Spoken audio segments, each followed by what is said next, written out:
అటు మనతో పాటు రైతాంగ నేతలు ఉన్నారు. కేసీఆర్ సభకి మద్దతు తెలపడానికి సూర్యాపేట జిల్లా నుంచి భారీ ఎత్తున ఎడ్ల బండ్ల యాత్ర చేసుకుంటున్నటువంటి వస్తున్నటువంటి అంశాన్ని చూస్తాను. ఒకసారి వారితో మాట్లాడదాం. చెప్పండి బాబాయ్, ఎక్కడి నుంచి వచ్చారు, ఏంటి, ఎప్పుడు బయలుదేరారు, ఇక్కడికి వచ్చేసరికి 22వ తారీఖున మార్నింగ్ స్టార్ట్ అయినాం. మాది ఆత్మకూరు మండలం. మా దగ్గర దండుమైసమ్మ తల్లి అని చెప్పేసి అని ఒక గొప్ప దేవత ఉంటుంది, మా జిల్లాలో ప్రఖ్యాత దేవత. అక్కడ మీ అందరూ పూజలు చేసుకొని మా స్థానిక ఎమ్మెల్యే జగదీష్ రెడ్డి గారు వచ్చి మాతో పూజలో పాల్గొని మమ్మల్ని అందరినీ ప్రారంభించారు.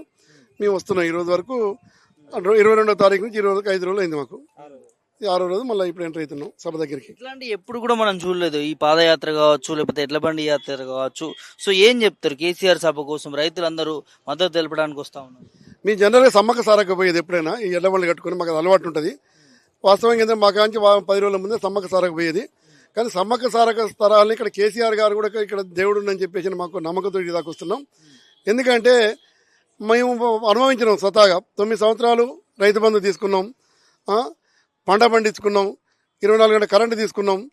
ఈ కాంగ్రెస్ వచ్చింది ఇప్పుడున్న పాలన ఎట్లా ఉంది మరి? కాంగ్రెస్ పాలన అష్ట దరిద్రంగా ఉన్నది. ఇక చెప్పడానికి ఇక నోరు కూడా రాదన్నమాట, అంత దరిద్రంగా ఉన్నది. ఇది స్పెషల్గా రైతులు చంపడానికి వచ్చిన ఇది ఈ యొక్క ప్రభుత్వం. ఇది ఎంత పెద్ద మాట, ఎందుకంటే పెద్ద మాటలు వస్తున్నాయి, కడుపు నుంచి బాధతో వస్తున్నాయి, ఏదో ప్రేమతో వచ్చే కాదు. అంటే మాకు వాస్తవంగా మీ ఇంత లెక్క రావడానికి కూడా ఎట్లా చూడండి, ఒకసారి కాళ్ళు మొత్తం ఆసినాయి. మాకు కూడా ఇబ్బంది ఉన్నది. భార్య పిల్లలు వదిలిపెట్టుకుని వచ్చినాం, వ్యవసాయాలు వదిలిపెట్టుకుని వచ్చినాం. అంటే కేసీఆర్ మీద ఒక విశ్వాసంతో వచ్చినాం, అందుకోసం వచ్చింది తప్ప ఏం రుణమాఫీ చేసిండండి. మా వాళ్ళు ఎవరికి కూడా రుణమాఫీ కాలేదు. ఇప్పుడు మా రైతులు అందరూ దాదాపు ఇప్పటికి 18 మంది రైతులు వచ్చినాం. ఇద్దరికి అయింది 80,000-70,000 అయింది. మిగతా 17 మంది కాలేదు. ఇంక దగ్గర ఎక్కువేం కావాలి ఉదాహరణలకి. అది పరిస్థితి. మీ కేసీఆర్ని కలవాలి, కేసీఆర్ని కలిసి మా బాధ చెప్పుకోవడానికే మీ స్వతహాగా ఎడ్ల బండ్ల మీద మా సొంత ఎడ్లు ఏదైతుందో. ఎందుకంటే రైతు ఎప్పుడైనా రైతేడ్చిన రాజ్యం ఎప్పుడు ఉండలేదు, ఎద్దేడ్చిన వ్యవసాయం ఎప్పుడు కూడా సాగలేదు. అందుకే తప్పకుండా రైతు కన్నీరు పెట్టుకుంటే రేవంత్ రెడ్డి తప్పకుండా పతనం కావాలని చెప్పేసి మీ రైతుల పక్షాన కోరుకుంటున్నాం. ఎలకతుర్తి వైపు చూస్తూ ఉన్నారు, ఈ సభ ప్రాంగణం వైపే రాష్ట్రం మొత్తం అంతటా కూడా. సో మీ రైతులు మద్దతు ఇస్తూ ఉన్నారు. చాలా వరకు కూడా సబండ వర్గాలు, అటు కార్మికులు కావచ్చు, లేకపోతే చాలా మంది మహిళలు కావచ్చు వస్తూ ఉన్నారు. సో ఎట్లా ఉండబోతుంది ఈ సభ? బ్రహ్మాండంగా ఉంటుంది. మేము కూడా వస్తుంటే వాస్తవంగా మీ స్టార్టింగ్ ఏమనుకుంటామంటే మీ అందరం ఈ బండ్లు ఆడిదాకపోతాయా పోవా, మరి మాకు సపోర్ట్ దొరకదా. మేము ఫస్ట్ మాకు మా సత్యనారాయణ గారికి, మా బ్రహ్మానికి, మా శ్రీనివాసరెడ్డికి, వెంకరెడ్డికి వీళ్ళకే వచ్చింది ఆలోచన.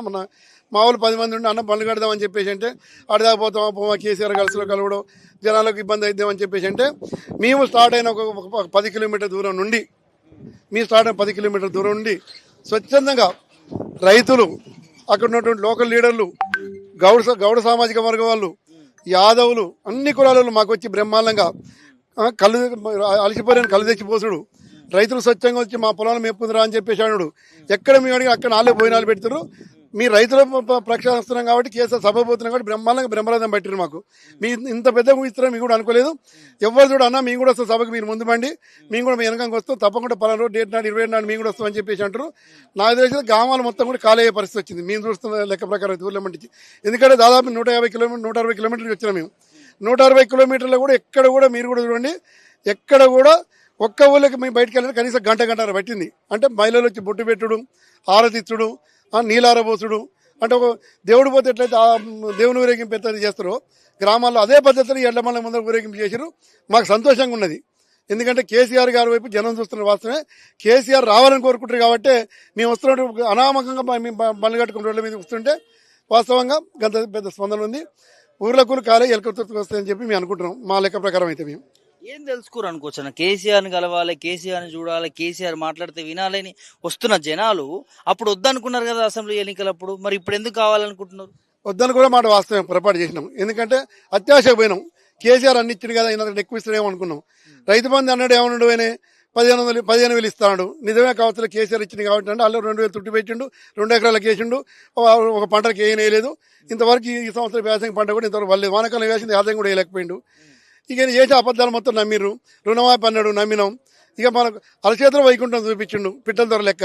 నిజమే అనుకున్నాం. ఎందుకంటే కేసీఆర్ గారు వాస్తవంగా పింఛన్ ఫస్ట్ 500 ఇచ్చి 1000 ఇచ్చిండు, తర్వాత 2000 ఇచ్చిండు, ఫస్ట్ 4,000 రూపాయలు ఇచ్చిండు రైతు బంధు కారుకు, సంవత్సరానికి 8,000 ఇచ్చిండు, మళ్ళీ 10,000 ఇచ్చిండు. ఆయన కూడా చేసిండు కాబట్టి సరే ఆయనకంటే ఎక్కువ ఇస్తుంది కాబట్టి రైతులు మేము కూడా మోసపోయినాం, మేము కూడా ఆశపడ్డాం, ప్రజలు కూడా అందరం ఆశపడ్డాం, మోసపోయినాం. ఇప్పుడు మోసపడుతున్నాం బాగా. మళ్ళీ కేసీఆర్ రావాలంటారు జనాలు ఏమంటారు ఇప్పుడు ఎన్నికలు పెట్టమని అంతేనా ఉంటాయా డబ్బాలు ఉంటాయా అని ఇప్పుడు డబ్బాలు ఉంటాయా ఏజెంట్ ఉంటారా ఫస్ట్ ఊళ్ళల్లో కాంగ్రెస్ వాళ్ళు ఇలా సగం మంది కాంగ్రెస్ వాళ్ళు ఉన్నాం వాస్తవంగా మేము చాలా మంది కాంగ్రెస్ లీడర్లు ఉన్నారు ఇక్కడ టీఆర్ఎస్ అనుకోకరు మీరు కాంగ్రెస్ వాళ్ళు కేసీఆర్ కలవడానికి వచ్చారు అనుకోవచ్చా 100% పేర్లతో సహా చెప్తాం మేము మీరు పోయి ఆ ఊళ్ళో ఎంక్వైరీ చేయండి మా మా మా సూర్యాపేట కాన్స్టిట్యూన్సీలో ఊర్ల పేర్లు ఇస్తాం మా రైతుల పేర్లు వీడియో తీసుకోండి ఎంక్వైరీ చేయండి అంత పరిస్థితికి ఎందుకు వచ్చిందన్న మరి అత్యాశకు పోయినాం దెబ్బ పడ్డది అంతేనా అత్యాశ పోయిన దెబ్బ పడ్డది ఏం చెప్తారు ఫైనల్ గా ఏం లేదు కేసీఆర్ రావాలి మళ్ళీ మా బతుకు బాగుపడాలి మేము బాధలు పోవాలి